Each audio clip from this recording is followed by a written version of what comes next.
history together, and life is just beautiful. So we spent our anniversary in Chicago. I took her shopping. We did things for each other and everything. And then we came on home, and now I'm here. And doing this right here, I love doing this. I do this all the time.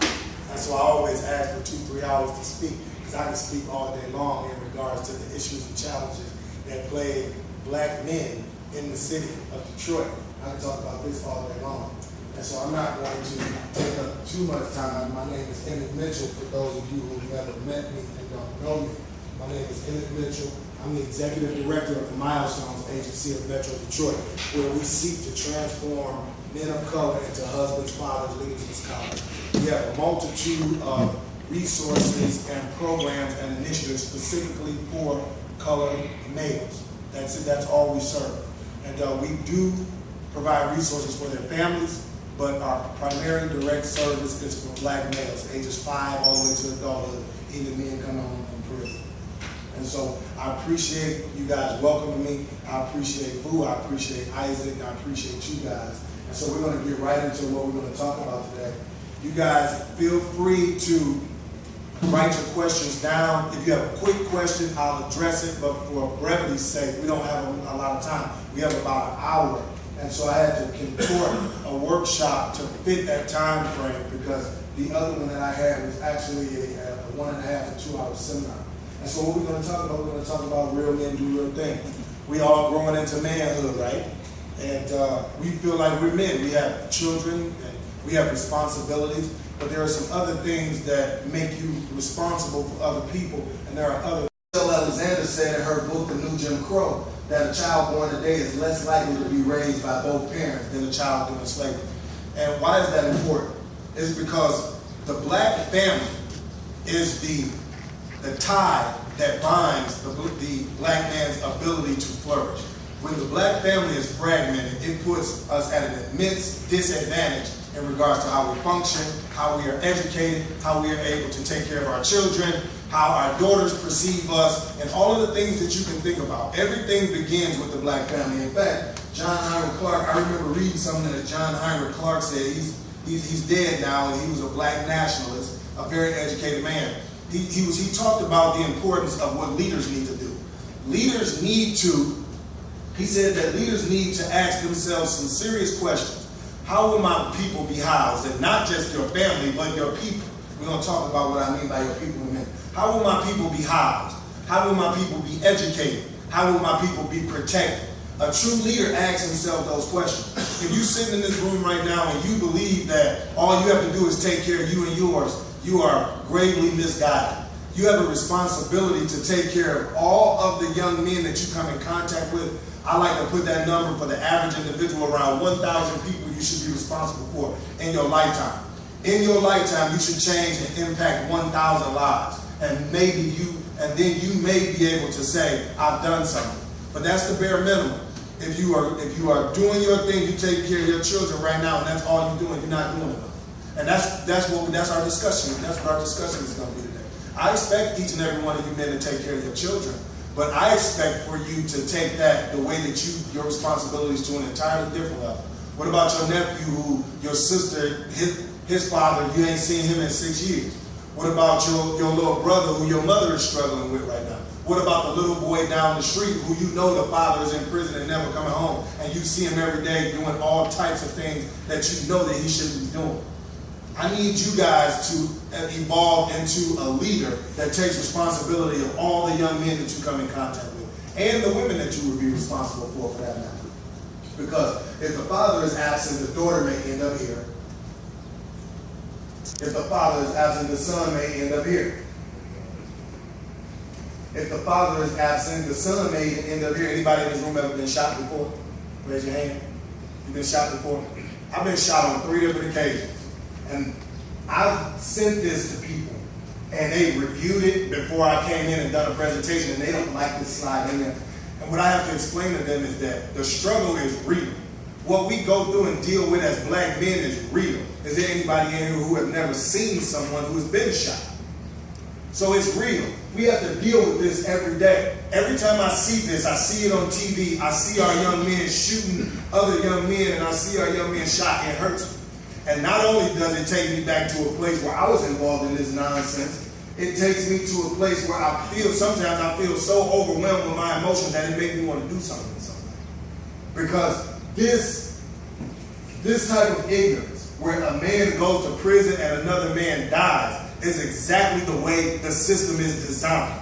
It's designed for you to self-destruct. And we continue to input the right information into the system so the system will continue to function against us.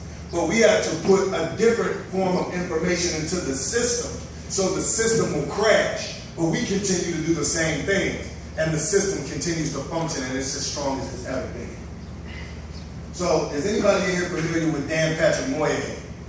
And so Dan Patrick Moynihan was a senator from New York. He was the senator until 2001, and Hillary Rodham Clinton took his seat as a senator in 2001. But prior to that, he was the assistant secretary of labor for Lyndon Baines Johnson. And in 1966, he wrote a report called the Moynihan Report. Why is this report so important? Because what it is the document that I used to bounce off of the Willie Lynch letter.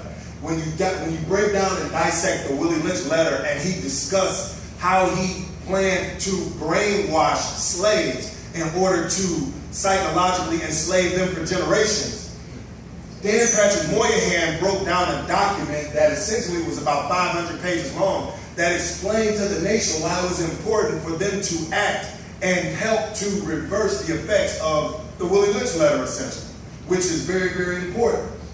And he broke it down into 5 chapters. The Negro American Revolution, the Negro American Family, the roots of the problem, the tangle pathology, and the case for national action.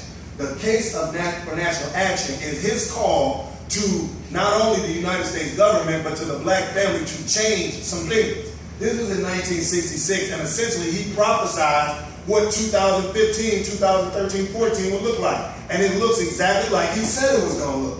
He talked about all of the things that are happening right now. He explains this in depth, why these things will happen.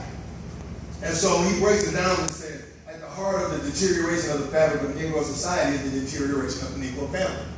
Raise your kids. Create families. If you're not creating a family, you are a part of the problem. If your baby mama stay on the east side and you staying with another female and her baby, and you staying with somebody else's kid and her baby daddy stay in New York, that's just perpetuating the problem. You have to raise your kids. You have to stop banging females that you don't want to be with. You can't sleep with women that you know you don't want to be with, period. You can't hit them raw. You have to be more responsible than that. And so it all boils down to self-control and discipline. So this self-control piece, before we get into this psychoanalytic theory, the self-control piece is controlling yourself spiritually, psychologically, and physically. Understanding how not to respond with your hands in every situation.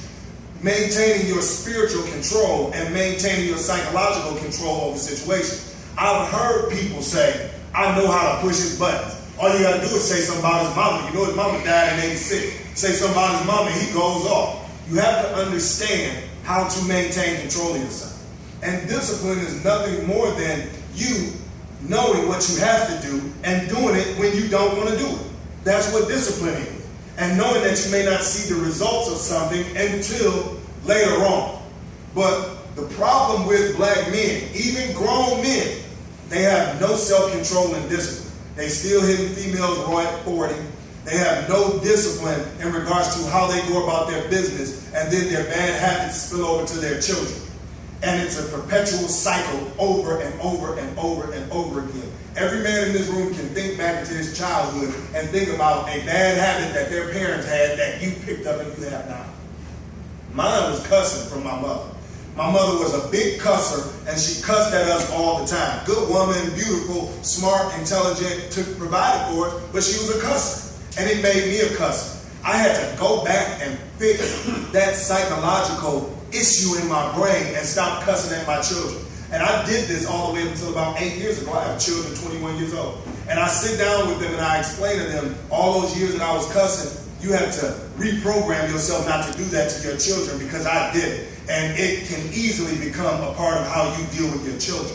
So you have to really go back and investigate what was going on in your family when you were a child that has actually helped you develop into the person you are today. The good things and the bad things. So getting into that point, a fundamental insight of psychoanalytic theory is that children look at life. The way that they look at life begins in their early years. When a child is 4, 5, 6 years old, they start to make a decision on how they are going to be when they are adults.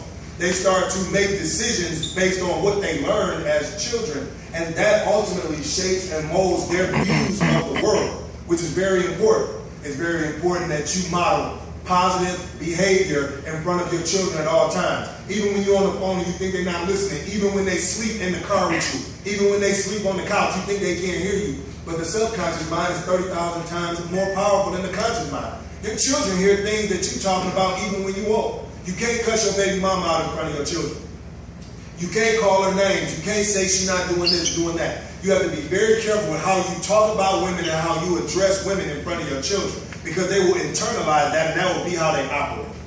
If any female that you deal with is a thought, your mama is a thought. Period. Period. Even if a woman does things that I don't necessarily agree with, it's not my job to judge her. That's cool, but heads down and then check your phones. Man, this brother really spent this knowledge, so we need to give him our undivided attention. I appreciate that, good brother. So getting to that, but that's that self-control and discipline piece. This is one of the things I learned, because I deal with being in prison. I speak everywhere, man, all over the country, and this is just what I do. And I know when somebody feels like I'm talking about them and they can't deal with it. It hurts. The truth hurts. Flat out. It's like getting punched in the face, because you will say to yourself, I ain't been doing things right. My father didn't do things right. I'm messed. My mind is not right. But that is the stepping stone towards the evolution process, evolving and becoming better. I've been through all that, man. Man, y'all have no idea some of the things that I've done. I've made some huge mistakes. I sold dope for 15 years. So when I talk about sold dope, I'm not talking about selling bags of weed. I was selling dope. I was traveling all over the country selling dope, selling a whole bunch of dope, spots, trap houses, all of that. I had multiple people working for me, destroying my community. So nobody understands better what it feels like to get new information and find out that you were bomb, that you are part of the problem.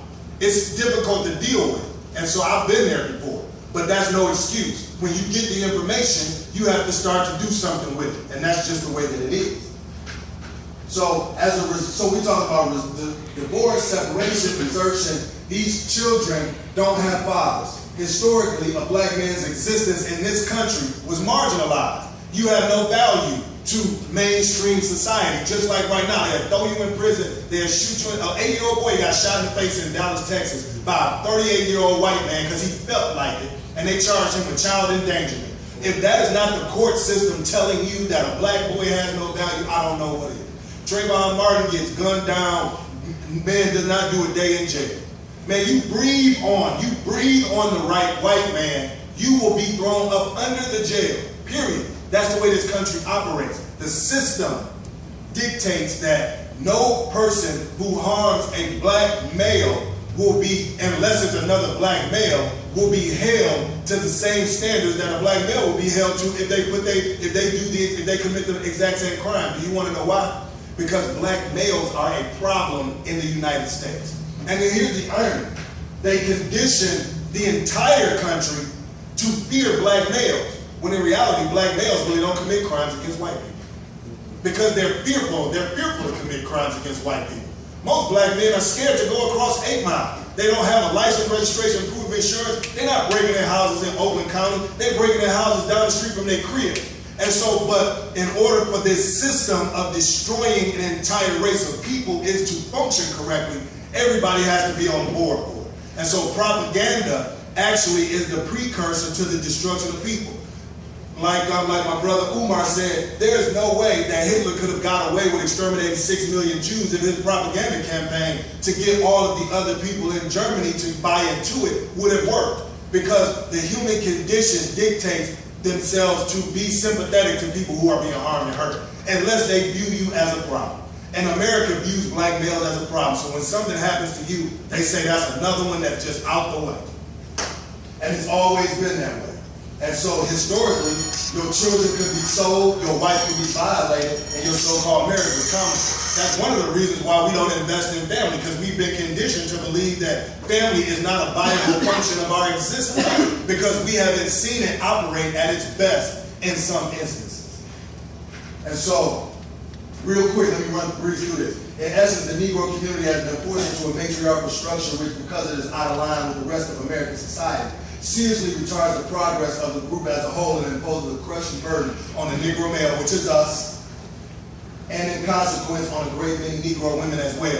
Women are stressed out because they have to take care of us and pay bills because we're not working. We playing PlayStation for 8 hours a day. I don't have any beef with playing PlayStation. I do have beef with playing it as like the same length of time as a job. That's a problem. When you're in front of the Madden from 9 in the morning until 9 at night, that's a problem. And you didn't stop to do nothing but smoke a blunt and eat some cereal. That those is issues. You have to understand that your time is valuable, and everybody who relies on black men don't understand what the circumstances in regards to what is happening around them. So this is what ends up happening. He ends up reacting with withdrawal, bitterness, aggression, both within the family and the racial group, self-hatred or crime, and he may escape through a number of avenues that help him lose himself in fantasy or compensation for his low status through a variety of exploits. There is somebody in this room who feels like their status is low. But you are all kings, you come from royal lineage, and you have to reassert that, and you have to investigate it, and you have to develop a knowledge of who you are, so you actually not only can buy into it with words, but so you can live it through your actions. Everybody follow what I'm saying? An example of that is when you do your research and you find out Michael Jackson is your cousin, what is the first thing you say when somebody say, Prince, my cousin? You 10 years old, Michael Jackson your cousin, and the guy say, you know Prince, my cousin. What do you say? Michael Jackson, my cousin, so now what? See, what you did was you did some research, found out that Michael Jackson was a part of your lineage, and you were proud of it. So you used that as something to make yourself feel better. There's a lot of things that you can go back into your history that is connected directly to your family. It can be a great-grandfather who served in World War II. It can be some ancient Kemetic lineage. It can be that your family came here off the boats. Your family were not slaves. They came here from the west coast of Africa to start a new life. You don't know what it is, but it's your job to do research, and that's a part of having knowledge of self. The more you understand who you are, the more confidence you will project living in this country. This is that fantasy and compensation, or conscientious stupidity that we were talking about. Does anybody not know what conscientious stupidity is? Conscientious stupidity is acting stupid because you're mad about circumstances that you know are wrong against you, but you don't know how to articulate, you don't know how to act. So you sag, you hit somebody in the mouth, you pull guns on people, somebody's doing you wrong. Or you in school, you acting up in school, you cuss the teacher out because you know she don't like you, she treats you like crap, but you don't know how to articulate that, so you act out. That's what conscientious stupidity is. Another example that since we hooping is Rasheed Wallace. You ever notice when Rasheed Wallace used to get technical fouls, he would act a fool toward the ref, and the call would be, sometimes the call would be wrong. Actually, Rasheed Wallace would be right, but the way he behaved was stupid. It was conscientious stupidity. He knew something wasn't right, but he didn't know how to articulate it. He just knew he had been wrong. And that's how we behave.